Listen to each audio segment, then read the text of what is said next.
Hello everyone, मेरा नाम नितिन शर्मा और आपका स्वागत है विजडम नर्सिंग कोचिंग के ऑनलाइन प्लेटफॉर्म के ऊपर। आज हम एक इम्पोर्टेंट टॉपिक के बारे में डिस्कशन करेंगे। हम जो नेक्स्ट यूनिट स्टार्ट करने जा रहे हैं वो है सेंस ऑर्गन के अंदर हम ईयर के बारे में स्टडी करेंगे। अब बेसिकली हम बात करें कि ईयर का फंक्शन क्या होता है। जब हमने सेंस ऑर्गन्स के बारे में आपको बताया था तब हमने वहां पर आपको एक्सप्लेन किया था कि सेंस ऑर्गन्स के अंदर हम 5 सेंस ऑर्गन्स के बारे में पढ़ेंगे। आई और ईयर, नोज एंड टंग और स्किन के बारे में। ठीक है, नेक्स्ट जो हमारा टॉपिक होगा वो है ईयर। अब बेसिकली हम बात करें कि ईयर का काम क्या होता है। सबको पता है कि ईयर का सेंस ऑफ हियरिंग, देन सुनने का काम कर रहा है। साथ के साथ सुनने के साथ साथ हमने बताया था कि ये क्या करता है, इक्विलिब्रियम मेंटेन करने का काम भी करता है। तो देखिए आज हम ईयर को स्टार्ट करने जा रहे हैं कि ईयर के अंदर क्या क्या पॉइंट बनेंगे। पहले हम एनाटॉमी एंड फिजियोलॉजी को स्टडी करेंगे, देन उसकी terminology, then diagnostic test, then medical surgical का जितना भी पोर्शन होगा हम उसको स्टडी करेंगे। तो ईयर के बारे में स्टार्ट करते हैं। टॉपिक है इंट्रोडक्शन क्लास फर्स्ट के बारे में। ठीक है, चलिए जी। आपको पता है कि ईयर क्या है। Year is the organs of hearing and equilibrium. जब हमने आपको बताया था, क्या बताया था कि जब सेंस ऑर्गन्स के बारे में बताया था तब हमने बताया था कि जो ईयर होता है, ईयर क्या होता है, ऑर्गन ऑफ हियरिंग, सुनने का काम करता है। और इक्विलिब्रियम जिसका नाम क्या है, बैलेंस। यदि बैलेंस मेंटेन करना है बॉडी का, ठीक है, जैसे मान लीजिए आप चलते जा रहे हो चलते जा रहे हो चलते रहे हो, ठीक है, आपका हाथ का मूवमेंट हो रहा है लेकिन आपको पता नहीं चल रहा है। क्यों? क्योंकि बॉडी बैलेंसिंग मेंटेन हो रहा है। इसी तरीके से यदि आप चले जा रहे हो, मान लीजिए सामने एक, जब हम आगे अब आपको टेस्ट बताऊंगा तब टेस्ट के अंदर आपको बताऊंगा कि इक्विलिब्रियम को टेस्ट करने के लिए हम मान लीजिए एक छोटी सी पाइपलाइन है, उस पाइप के ऊपर उस पेशेंट या उस पर्सन को हम क्या चला रहे हैं। जैसे ही हमने उसको उसके ऊपर चला रहे हैं, ठीक है, वो मेंटेन नहीं कर पा रहा है अपना बॉडी बैलेंस। यदि मेंटेन नहीं कर पा रहा है, इसका मतलब उसके इक्विलिब्रियम उस बैलेंस में मेंटेन नहीं कर पा रहा है। इसका मतलब कहीं ना कहीं प्रॉब्लम है बॉडी के अंदर। देन हमने बात करा ईयर जो ऑर्गन होता है वो क्या है, हियरिंग एंड इक्विलिब्रियम करने का काम करता है, बॉडी बैलेंसिंग मेंटेन करने का काम करता है। जब हम आगे पढ़ेंगे इसके बारे में कि सर कैसे बैलेंस मेंटेन करता है, जब मैं आपको बताऊंगा कि यहाँ पर दो तरीके के लिम्फ पाए जाते हैं। आपने नाम सुना होगा एंडोलिम्फ और पेरीलिम्फ के बारे में। जब मैं सेमी सर्कुलर कैनाल, कोक्लियर, इनके बारे में जब डिस्कशन करेंगे तब हम बताएंगे कि सर किस तरीके से इनके अंदर बॉडी फ्लूइड होता है और मेंटेन करने का काम करता है। चाहे आप कितना भी बॉडी का मूवमेंट कर लो लेकिन जो बैलेंस है वो हमेशा मेंटेन रहेगा हमारी बॉडी का। चलिए नेक्स्ट लाइन की बात करते हैं। नेक्स्ट पॉइंट है आपके लिए मोस्ट इंपोर्टेंट। आपको पता है कि कौन सी नर्व सप्लाई होती है हमारे ईयर को। एर्थ जो क्रेनियल नर्व होती है, कितने नंबर की, एर्थ क्रेनियल नर्व होती है, जिसका पूरा नाम क्या है, वेस्टिबुलो कोक्लियर नर्व। क्या है, इंपॉर्टेंट है कि ईयर को यदि नर्व सप्लाई करवानी है, यदि ईयर को क्या नर्व सप्लाई करवानी है तो कौन सी प्रोवाइड करवाती है, एर्थ क्रेनियल नंबर होता है, जिसका नाम क्या है, वेस्टिबुलो कोक्लियर नर्व। और उसका दूसरा नाम क्या है, एकोस्टिक नर्व। और वेरी इंपॉर्टेंट है, जब मैं आपको मेडिकल सर्जिकल के अंदर डिजीज पढ़ाऊंगा तब एक डिजीज पढ़ाऊंगा एकोस्टिक न्यूरोमा। क्या पढ़ाऊंगा, एकोस्टिक न्यूरोमा। वहां पर मैं आपको बताऊंगा यदि इस नर्व के अंदर कैंसर का फॉर्मेशन हो गया, ये सेंसेशन लेके जा रही थी, सुनने का काम कर रही थी, ठीक है, उस नर्व के अंदर क्या आ गया, उसके अंदर कैंसर का डेवलपमेंट हो गया, न्यूरोमा की कंडीशन डेवलप हो गई, तो उस कंडीशन में पेशेंट डीफनेस के अंदर चला जाता है। किस कंडीशन में, एकोस्टिक न्यूरोमा की कंडीशन में। वो हम डिजीज कंडीशन के पढ़ेंगे, लेकिन अभी हम इंट्रोडक्शन की बात कर रहे हैं। तो क्वेश्चन पूछे कि कौन सी क्रेनियल नर्व सप्लाई होती है ईयर को, तो एट क्रेनियल नर्व सप्लाई होती है, जिसका नाम क्या है, वेस्टिबुलाई कोक्लियर नर्व। और सेकंड नाम क्या है, एकोस्टिक नर्व। चलिए जी आगे चलते हैं। नेक्स्ट, आपको पता है ईयर क्या है, जितने भी सेंस ऑर्गन्स होते हैं सभी यूनिक ऑर्गन होते हैं। तो हमारा ईयर भी क्या है, सेंस ऑर्गन है, और वो क्या है, यूनिक ऑर्गन है। क्यों? क्योंकि क्या कर रहा है, सेंसरी रिसेप्टर्स पाए जाते हैं जो ट्रांड्यूस करते हैं साउंड वाइब्रेशन विथ एम्पलीट्यूड। देखिए यहाँ पर दो लाइन लिखी है, साउंड का वाइब्रेशन करना। अब मैं जब आपको बताऊंगा कि 3 तरीके की ईयर ओसिकल्स पाए जाते हैं मिडल ईयर के अंदर, ठीक है, टाइप बताऊंगा तब, मेलियस, इनकस और स्टेपीज। अब उनके अंदर क्या होता है, मान लीजिए एक्सटर्नल एनवायरनमेंट से मान लीजिए साउंड वेव्स आ रही है, क्या आ रही है, एक्सटर्नल एनवायरनमेंट से साउंड वेव्स आ रही है। जैसे ही एक्सटर्नल ईयर के अंदर एंटर हुआ, एक्सटर्नल ईयर के एंटर होने के बाद वो साउंड वेव आगे जाके टिम्पेनिक मेम्ब्रेन आएगी। टिम्पेनिक मेम्ब्रेन को ईयर ड्रम के नाम से जानते हैं, आगे हम डायग्राम बताएंगे, अभी मैं केवल इजीली एक्सप्लेन कर रहा हूँ। ईयर ड्रम से जैसे ही टकराएगी वो साउंड वेव, अब उसके अंदर आगे जब वो मिडल ईयर और इनर ईयर को देगी तो वाया द वाइब्रेशन देगी। ठीक है, वाइब्रेशन का मतलब धीरे धीरे उसको धक्का लगाएगी, धक्का लगाएगी तो वाइब्रेशन और विथ एम्पलीट्यूड। एम्पलीट्यूड आपने देखा होगा शादी ब्याह के अंदर, शादियों के अंदर क्या एम्पलीफाई लगा रहता है कि एक छोटी सी आवाज को, ठीक है, मोबाइल के अंदर हमने प्लग इन कर रखा है। आपने देखा होगा होम थिएटर वगैरह घर पे हम क्या करते हैं, मोबाइल के अंदर लगाते हैं उस पिन को। जैसे ही उस पिन को लगाते हैं तो वो क्या कर देता है, उस मोबाइल की आवाज को एम्पलीट्यूड करता है, एक छोटी आवाज को हाई आवाज तक, ठीक है, हाई उस वॉल्यूम तक पहुंचाने की कोशिश करता है। तो यहाँ पर ईयर क्या है, एक तरीके का यूनिक ऑर्गन होता है। क्यों? क्योंकि सेंसरी रिसेप्टर्स पाए जाते हैं। सेंसरी का मतलब क्या होगा, एक्सटर्नल एनवायरनमेंट से हमें परसेप्शन मिला, क्या मिला, एक्सटर्नल एनवायरनमेंट से हमें परसेप्शन मिला और वो आगे पहुंचाने का काम करता है टारगेट ऑर्गन तक। तो सेंसरी रिसेप्टर पाए गए जो क्या ट्रांसड्यूस करते हैं, साउंड का वाइब्रेशन।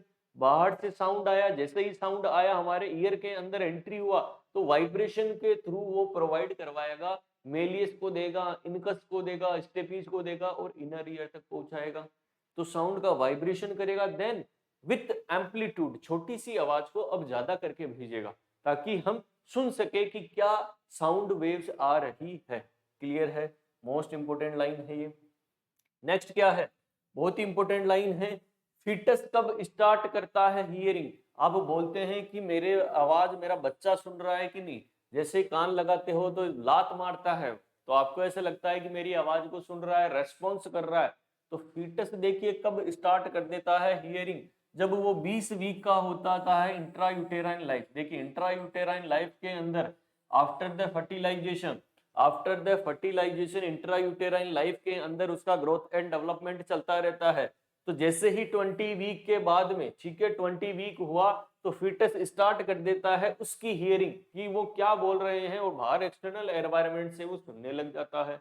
तो फीटस कब स्टार्ट करता है, क्वेश्चन आया हुआ है 20 वीक या 20 वीक ऑफ इंट्रायूटेराइन लाइफ के अंदर वो हियरिंग करना स्टार्ट कर देता है। मोस्ट इंपोर्टेंट लाइन है जी। चलिए आगे चलते हैं। देखिए अब बात करते हैं कि जो फर्स्ट पार्ट बनता है ईयर का, क्वेश्चन आया हुआ है कि ईयर का कौन सा पार्ट है जिसका फर्स्ट डेवलपमेंट होता है हमारी बॉडी के अंदर। तो हमें ध्यान में रखना है फर्स्ट पार्ट ऑफ ईयर, ठीक है, डेवलप होता है कौन सा, इंटरनल ईयर। देखिए मैं जब आपको एनाटॉमी एंड फिजियोलॉजी के बारे में बताऊंगा तो 3 तरीके के पार्ट बताऊंगा, ठीक है, ईयर 3 तरीके का बताऊंगा। हम बात करते हैं क्या, आउटर की तरफ या एक्सटर्नल ईयर। फर्स्ट क्या होगा, एक्सटर्नल ईयर, देन बात करें मिडल ईयर, देन क्या बात करें, मिडल ईयर। यदि थर्ड बात करें तो क्या, इंटरनल ईयर। कौन सा, इंटरनल ईयर। तो यहाँ पर लाइन क्या लिखी हुई है, first part of ear to develop, कौन सा, इंटरनल ईयर। और क्वेश्चन आया हुआ है कि फर्स्ट पार्ट कौन सा डेवलपमेंट होता है ईयर का, तो ध्यान में रखना है इंटरनल ईयर का पहले डेवलपमेंट देखने को मिलता है। एक लाइन और आएगी कि आफ्टर द डेथ, ठीक है, क्या है, after the death. Most important line है कि ऐसा कौन सा सेंसेशन है जो सबसे लास्ट के अंदर डिसअपियर होता है। देखा होगा after death last sensation to go is hearing, उसको सुनना, जो वो जो सुनता है, अरे मरने वाला पहले बोलता है कि नहीं, बोलता है कि मुझे कुछ सुनाई दे रहा है, कुछ रिंगिंग सेंसेशन मुझे सुनाई दे रहा है, कोई बोल रहा है, मेरे से बातें करने की कोशिश कर रहा है। तो यहाँ से क्या अब समझ में आया कि after the death last sensation कौन सा होता है, हियरिंग। कौन सा सेंसेशन, कौन सा, हियरिंग। ये भी इंपॉर्टेंट लाइन है। तो ये हमने इंट्रोडक्शन के बारे में बताया कि इसके अंदर क्या क्या पॉइंट्स बन सकते हैं। तो हमने बताया कि हियरिंग एंड इक्विलिब्रियम मेंटेन करने का काम करता है कौन सी, एट क्रेनियल नर्व, जिसका नाम क्या है, वेस्टिबुलो कोक्लियर नर्व या एकॉस्टिक नर्व। ईयर क्या है, एक यूनिक ऑर्गन होता है हमारे बॉडी के अंदर। तो साउंड वेव को वाइब्रेशन विथ एम्पलीट्यूड करने का काम करता है। फीटस कब स्टार्ट करता है? 20 वीक ऑफ इंट्रायूटेराइन लाइफ के अंदर फीटस स्टार्ट कर देता है हियरिंग। फर्स्ट पार्ट की बात करें तो डेवलपमेंट किसका? इंटरनल ईयर का होता है।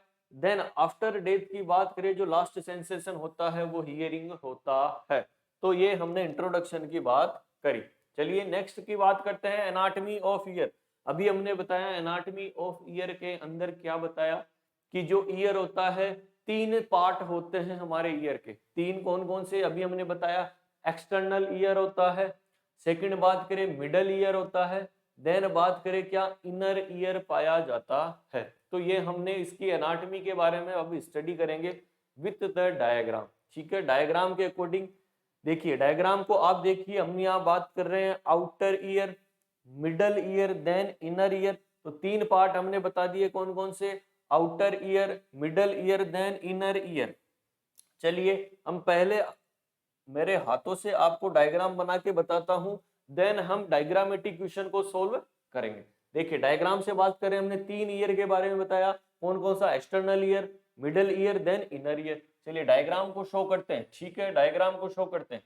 ये देखिए डायग्राम हो गया हमारे ईयर का। ठीक है, अब मेरा डायग्राम कैसा है वो देखते रहना। ठीक है, यहाँ बात कर रहे हैं हम एक्सटर्नल ईयर की। क्या बात कर रहे हैं? External ear. ये है हमारा एक्सटर्नल ईयर, जो हमें बाहर की तरफ दिखाई दे रहा है। दिखाई दे रहा है कि नहीं? कान खड़े हैं, गाय भैंस की तरह कान दिख रहे हैं कि नहीं हमें? तो ये क्या हो गया? एक्सटर्नल ईयर कहलाएगा।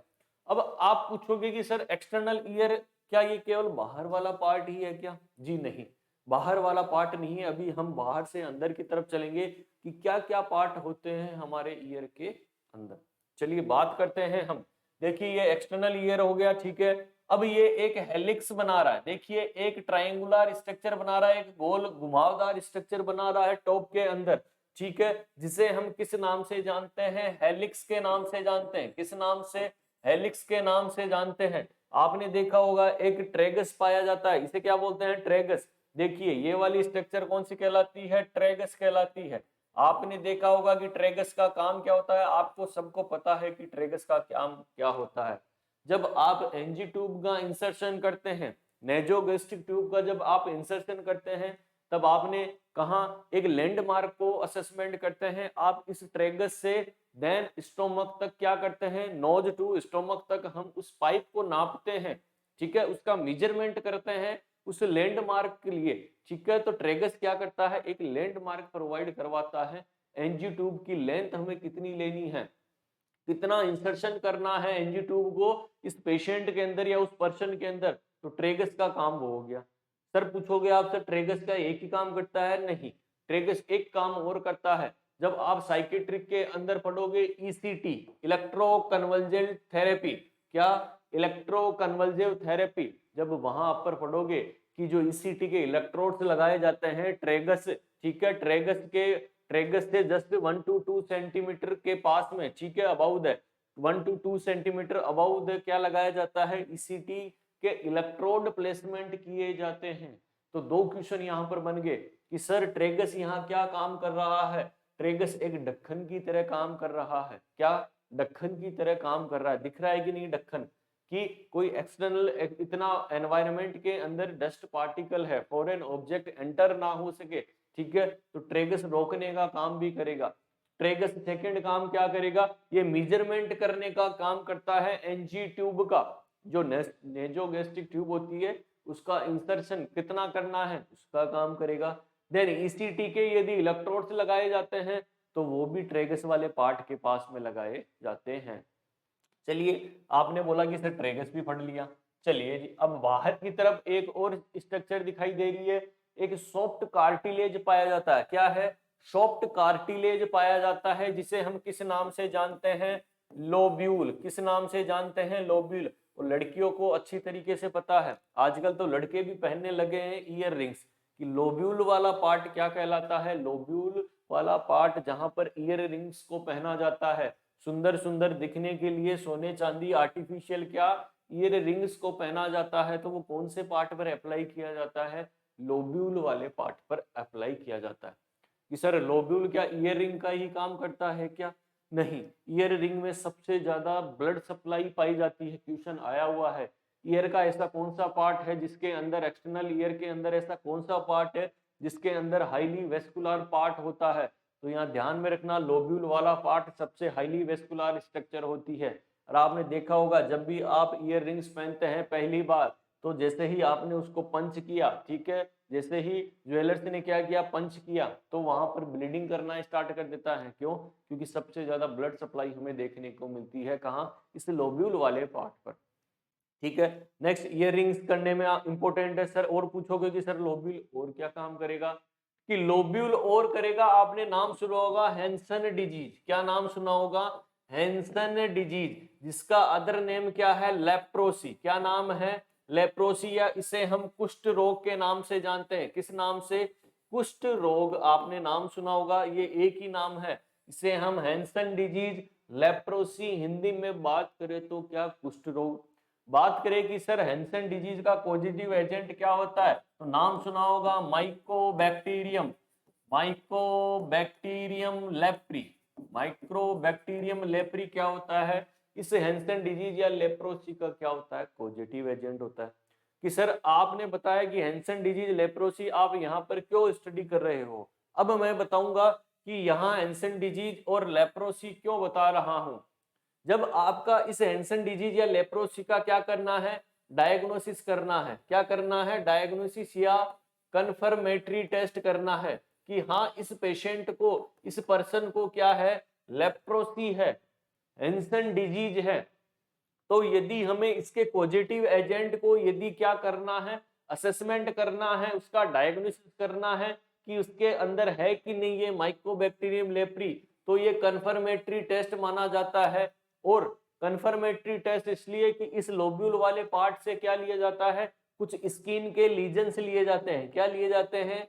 स्किन के लीजन्स लिए जाते हैं हमारी बॉडी, इस लोब्यूल वाले पार्ट से, ताकि उसका हम माइक्रोस्कोपिक स्टडी कर सके। क्यों? क्योंकि उसके अंदर माइकोबैक्टीरियम लेप्री जो होता है, बैक्टीरिया पाया जाता है, उसका क्या असेसमेंट कर सके, उसका पता कर सके। तो कंफर्मेटरी टेस्ट भी होता है क्या? लोब्यूल वाले पार्ट से स्किन लीजन लिया जाता है, इसीलिए इसे दूसरा नाम होता है स्किन लेप्रोमीन टेस्ट। क्वेश्चन आया हुआ है, स्किन लेप्रोमीन टेस्ट कंफर्मेटरी टेस्ट होता है फॉर द माइक्रोबैक्टीरियम लेप्री को, या कुष्ठ रोग या हैंसन डिजीज या लेप्रोसी को आइडेंटिफाई करने के लिए। चलिए ये भी बात हमने पढ़ लिया। देन बात करते हैं नेक्स्ट। अब बताते हैं कि यहां हमने एक्सटर्नल ईयर के बारे में पढ़ लिया। अब आप पूछोगे कि सर एक्सटर्नल ईयर हमने पढ़ लिया, अब क्या हम अंदर एंटर करेंगे? हाँ जी, अब हम अंदर एंटर करेंगे। अब जैसे ही हमने एक अंदर एंटर किया, इस वाले पार्ट से क्या किया? जैसे ही हमने एंटर किया, जैसे ही एंटर करने के बाद हमें एक एश शेप की क्या दिखी?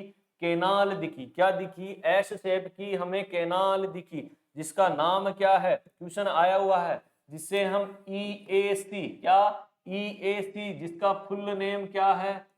External auditory canal. क्या है? External auditory canal, EAC। Question आया हुआ है कि एस से 24 mm या 2.5 सेंटीमीटर की एक लॉन्ग कैनाल पाई जाती है, जो कहां से? यहां से स्टार्ट हो रही है, ट्रेगस वाले पार्ट से स्टार्ट हो रही है, और कैसी? एश शेप की हमें देखने को मिल रही है, जिसका नाम क्या है? External auditory canal. चलिए जी सर, आपने बता दिया कि सर एक्सटर्नल ऑडिटरी कैनाल तो अब देख ली। अब सर एक्सटर्नल ऑडिटरी कैनाल की हमें यहाँ जरूरत क्यों पड़ी, ये बात बताएंगे कि सर एक्सटर्नल ऑडिटरी कैनाल की यहाँ जरूरत इसलिए पड़ी कि मान लीजिए फॉरेन ऑब्जेक्ट्स या फॉरेन पार्टिकल्स, डस्ट पार्टिकल्स अब क्या हो सकते हैं? एंट्री कर सकते हैं। क्या कर सकते हैं? एंट्री कर सकते हैं हमारे ईयर के अंदर। यहाँ क्यों नहीं करेंगे भैया? खाली जगह दिख रही है, घुमावदार जगह दिख रही है, तो वो भी तैरने की कोशिश करेंगे। तो इसे वहां पर रोकने के लिए, यहाँ उस पार्टिकल्स को रोकने के लिए कुछ ग्लैंड पाई गई। क्या पाई गई? कुछ हेयर्स पाए गए। क्या पाए गए? कुछ हेयर्स पाए गए, कुछ ग्लैंड्स पाई गई। ठीक है, हेयर सेल पाई गई या कुछ ग्लैंड्स पाई गई, जिसे हम क्या नाम से जानते हैं? सेरुमिनस ग्लैंड के नाम से जानते हैं। कौन सी ग्लैंड? सेरुमिनस ग्लैंड। अब आप पूछोगे कि ये सर ये कौन सी ग्लैंड आ गई? ये जो सेरुमिनस ग्लैंड होती है, एक प्रकार की एपोक्राइन ग्लैंड होती है। क्या होती है? एपोक्राइन ग्लैंड होती है। देन ये क्या है, हेयर्स हैं। ये क्या छोटे छोटे बाल देखा होगा आपने, ठीक है, ये हमारे एक्सटर्नल ऑडिटरी कैनाल के अंदर पाए जाते हैं, क्या छोटे छोटे हेयर्स पाए जाते हैं। देन सेरुमुनस ग्लैंड पाई जाती है इस एक्सटर्नल ऑडिटरी कैनाल कि सर यहाँ सेरुमुनस ग्लैंड क्यों पाई गई, ये भी बताएंगे कि जो सेरुमुनस ग्लैंड होती है वो सीक्रेशन करती है किसका, वैक्स का। क्या सीक्रेशन करती है, वैक्स का सीक्रेशन करती है। वैक्स का मतलब वो फॉरेन ऑब्जेक्ट्स यदि एंटर कर रहे हैं, मान लीजिए डस्ट पार्टिकल जैसे ही एंटर कर रहे हैं, इन घुमावदार एस शेप कैनाल के अंदर ट्रैप कर लेंगे ये हेयर, और सेरुमिनस ग्लैंड वैक्स का सीक्रेशन कर लिए। अब यहाँ ये जो वैक्स होती है क्या होती है, स्टिकी मटेरियल होता है। क्या होता है, चिपचिपा मटेरियल होता है। जैसे ही कोई फॉरेन पार्टिकल आया, क्या आया, कोई भी फॉरेन पार्टिकल आया, फॉरेन पार्टिकल आने के बाद ये इसके साथ क्या हो जाएगा, बाइंड हो जाएगा, इसके साथ चिपक जाएगा। तो आगे एंट्री उसको नहीं मिलेगी, चाहे कोई माइक्रो ऑर्गेनिज्म हो, चाहे कोई फॉरेन ऑब्जेक्ट हो, चाहे एनी कोई भी पार्टिकल हो, तो उसको हम आगे नहीं जाने दे रहे हैं। तो external auditory canal S shape की इसलिए होती है ताकि आगे उसका क्या नहीं हो सके, उस पैथोजन या उस माइक्रो ऑर्गेनिज्म आगे बढ़ नहीं सके। चलिए सर आपने बता दिया कि कोई बात नहीं, हाँ ये हमने एक्सटर्नल ऑडिटरी कैनाल भी पढ़ ली कि सर एक्सटर्नल ईयर में और क्या पाया जाता है। अब बात करते हैं और क्या पाया जाता है। यहाँ पर एक मेम्ब्रेन पाई जाती है। क्या पाई जाती है, एक मेम्ब्रेन पाई जाती है जिसका नाम सुना होगा आपने, टिम्पैनिक मेम्ब्रेन। क्या नाम सुना होगा, टिम्पैनिक मेम्ब्रेन। और क्वेश्चन पूछा गया है ये जो टिम्पैनिक मेम्ब्रेन, या आप बोलते हो ना कि कान का पर्दा फट जाता है, कि कान का पर्दा फट जाता है, एक्चुअली में वो कान का पर्दा क्या है, वो टिम्पैनिक मेम्ब्रेन है, जिसका अदर नेम क्या है, ईयर ड्रम। क्या है, अदर नेम की बात करें तो वो क्या है, ईयर ड्रम। अब ये टिम्पैनिक मेम्ब्रेन होती है जो पर्ली ग्रे कलर की हमें देखने को मिलती है। क्या, pearly grey, pearly grey colour की हमें देखने को मिलती है। कौन सी, टिम्पैनिक मेम्ब्रेन, या इसे हम ईयर ड्रम के नाम से भी जानते हैं। चलिए सर टिम्पैनिक मेम्ब्रेन बता दिया, एक हेलिक्स बना दिया, ठीक है, एक हेलिक्स बना दिया, इसका नाम क्या होता है, पिन्ना। क्या होता है, पिन्ना। तो ये जो हमने पढ़ा किसके बारे में, ये हमने पढ़ा इसके बारे में कि सर एक्सटर्नल ईयर में क्या क्या पाया जाता है। अब ये स्ट्रक्चर जो हो गई ये कौन सी हो गई, एक्सटर्नल ईयर। कौन सी हो गई, एक्सटर्नल ईयर के बारे में हमने स्टडी किया कि सर एक्सटर्नल ईयर के अंदर फर्स्ट क्या पाया जाता है। फर्स्ट बात करें एक्सटर्नल ईयर के अंदर क्या पाया गया, पिन्ना पाया गया। देखिए पिन्ना क्या करता है, ये पिन्ना जो होता है साउंड वेव्स को कैप्चर करने का काम करता है। क्या, साउंड वेव्स को क्या करता है, कैप्चर करने का काम करता है। कैप्चर ऐसा नहीं कि फोटो खींचने का काम कर रहा है। मान लीजिए बाहर से साउंड वेव्स आ रही है, अरे जैसे हमें कम सुनाई देता है तो देखा होगा कि वो पिन्ना इस पिन्ना वाले पार्ट को क्या कर लेता है, कवर कर लेता है। अब यदि सरफेस एरिया हमने कम कर दिया, इसका मतलब साउंड वेव अब क्या ज्यादा आएगी, और उसका लाउडिफिकेशन, उसका एम्पलीट्यूड हमें देखने को मिलेगा।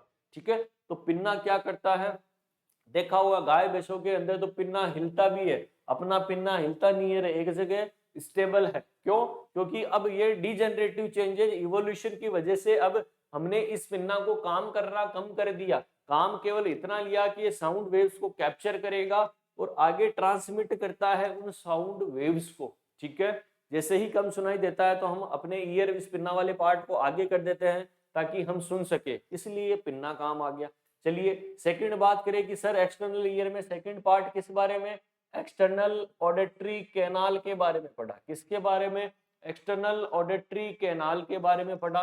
चलिए सर हमने ये भी पढ़ लिया कि external auditory canal S shape की होती है, हेयर सेल सेरुमुनस ग्लैंड पाई जाती है, वैक्स का सीक्रेशन करती है। ये जो वैक्स होता है नॉर्मल, जो नॉर्मल प्रोडक्शन होता है हमारे ईयर के अंदर, नॉर्मल सीक्रेशन होता है हमारे ईयर के अंदर, वो जनरल होता है। चलिए एक मेम्ब्रेन पाई गई जिसे हम टिम्पेनिक मेम्ब्रेन, जो परली ग्रे कलर की होती है, और ईयर ड्रम बोलते हैं उसको। देन यदि ये मान लीजिए कि आपने एक पेन लिया और पेन को क्या किया, जैसे ही इंसर्ट किया, देखिए पेन लिया और पेन को इंसर्ट किया और आपने इस टिम्पेनिक मेम्ब्रेन को क्या कर दिया, रप्चर कर दिया। बोलते हैं ना कि कान का पर्दा फट गया, क्या, यही बोलते हैं कि कान का पर्दा फट गया। अब जो साउंड का एम्पलीट्यूशन था, साउंड का वाइब्रेशन था, वो पहले की तरह नहीं हो पाएगा, ठीक है, वो आगे उस मेलियस इंकस वाले पार्ट को नहीं दे पाएगा। इसलिए हम बोलते हैं कि कभी भी फॉरेन ऑब्जेक्ट्स, फॉरेन ऑब्जेक्ट मतलब कोई भी पेन या पेंसिल हो, चाहे कुछ भी हो, चाहे ईयरबड्स हो, हमें यूज में नहीं लेना है। जैसे ही आप ईयरबड्स का, मान लीजिए आप ईयरबड्स यूज में लेते हो रेगुलरली, यहाँ पर मान लीजिए क्या भरा पड़ा है, यहाँ पर वैक्स भरा पड़ा है, ठीक है, क्या है, वैक्स भरा पड़ा है। जैसे ही आप क्या करोगे, उस ईयरबड्स को लेके जाओगे, उसको क्लीन करने की कोशिश करोगे, उसको क्लीन तो बाद में होगा। अब ये जो जितने भी वैक्स के प्रोडक्ट थे, अब यहाँ एक जगह आ जाएंगे, कहाँ आ जाएंगे, जैसे जैसे प्रेशर लगेगा अब किसके पास आ जाएंगे, इस टिम्पेनिक मेम्ब्रेन या ईयर ड्रम के पास आ जाएंगे। अब जैसे ही आप इसको निकालने की कोशिश करोगे ईयरबड से, ये टिम्पेनिक मेम्ब्रेन क्या हो जाएगी, रप्चर हो जाएगी, क्या हो जाएगी, रप्चर हो जाएगी। इसलिए ध्यान में रखना है, कभी भी ईयरबड्स का हमें यूज में नहीं लेना है। चलिए जी, नेक्स्ट बात करते हैं हम आगे, और क्या, चलिए थर्ड क्या बताया हमने, टिम्पेनिक मेम्ब्रेन। क्या टिम्पेनिक मेम्ब्रेन, या इसे हम किस नाम से जानते हैं, ईयर ड्रम के नाम से जानते हैं। चलिए सर, आपने हमें कौन कौन सा एक्सटर्नल ईयर के बारे में हमें बताया कि एक्सटर्नल ईयर के पार्ट ये होते हैं, ये टाइप है किसके, एक्सटर्नल ईयर के। ये क्या है, एक्सटर्नल ईयर के हमें टाइप देखने को मिले, जिसके अंदर पिन्ना के बारे में पढ़ा, एक्सटर्नल ऑडिटरी कैनाल के बारे में पढ़ा, टिम्पेनिक मेम्ब्रेन या ईयर ड्रम के बारे में हमने पढ़ा। क्लियर है। तो आज हमने क्या, किसके बारे में, हमने एनाटॉमी के अंदर आज एक्सटर्नल ईयर के बारे में पढ़ा कि एक्सटर्नल ईयर के अंदर कौन कौन सी स्ट्रक्चर्स होती है, उसके बारे में हमने डिटेल में बात करी। नेक्स्ट क्लास के अंदर इसके अदर पार्ट हैं, वो भी हम मिडल ईयर और इनर ईयर के बारे में स्टडी करेंगे। अभी के लिए बस इतना ही, धन्यवाद।